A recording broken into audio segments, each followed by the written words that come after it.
आज रूहानी शमः अपने रूहानी परवानों को देख रही है।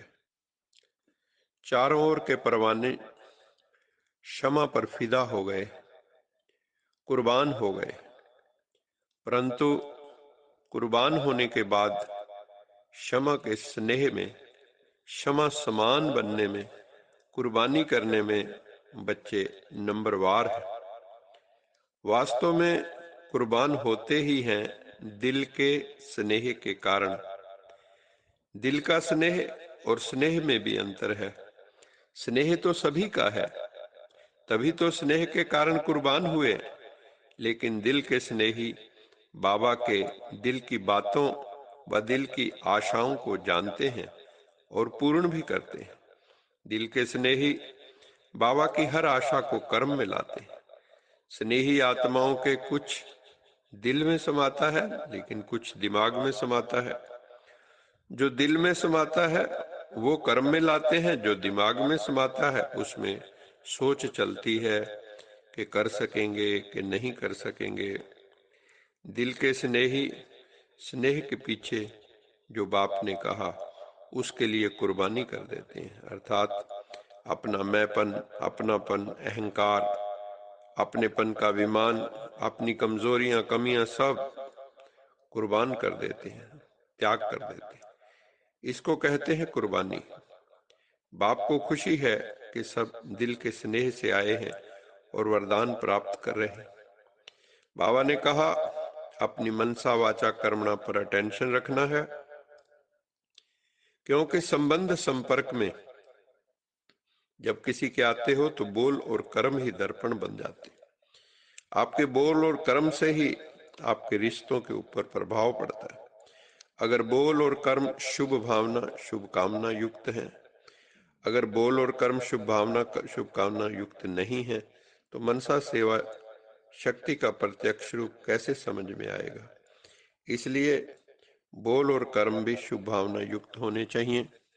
बच्चों की याद का अटेंशन तो अच्छा है, क्योंकि याद का आधार है स्नेह। लेकिन संगठन में, सेवा में जब आते हैं तो वाचा में व्यर्थ ज्यादा दिखाई देता है, जिससे वाणी में जौहर नहीं आता। अभी अलौकिक बोल, रिश्तों के बोल, ऐसे बोल हों, कम बोल हों, सोमान के बोल हों, मधुर बोल हों, तो शक्ति जमा होगी।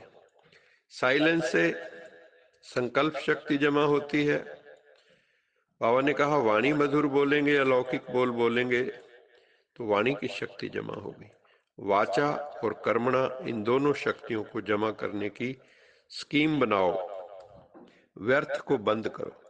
सेवा में संगठित रूप में सदा संतुष्ट रहने और संतुष्ट करने वाले बनना है, और उसका विशेष संकल्प सदा साथ रहना चाहिए हमारे, कि हमें संतुष्ट रहना भी है, सबको संतुष्ट करना भी है, हमें स्वयं भी संतुष्ट रहना है, जिस संगठन में है वहां भी संतुष्ट रहना है, जब कोई टीम वर्क करते हैं, ग्रुप वर्क करते हैं, वहां भी संतुष्ट रहना है, तथा विश्व की आत्माएं भी संतुष्ट हों, ऐसी रूहानी सेवा करनी है।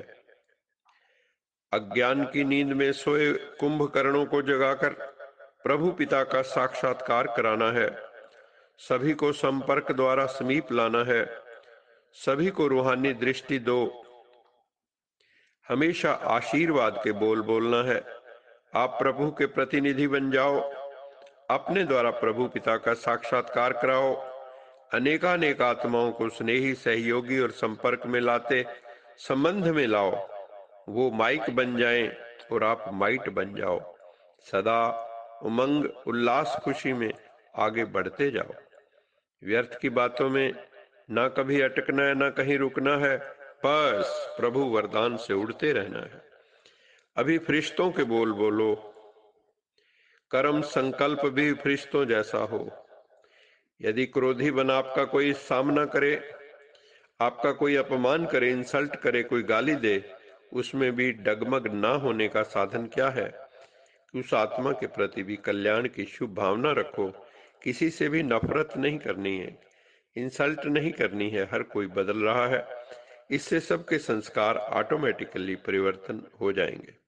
आज का स्लोगन है कमजोरियों को समाप्त करने के लिए अपने संकल्पों को शुद्ध एवं ज्ञान युक्त बनाओ।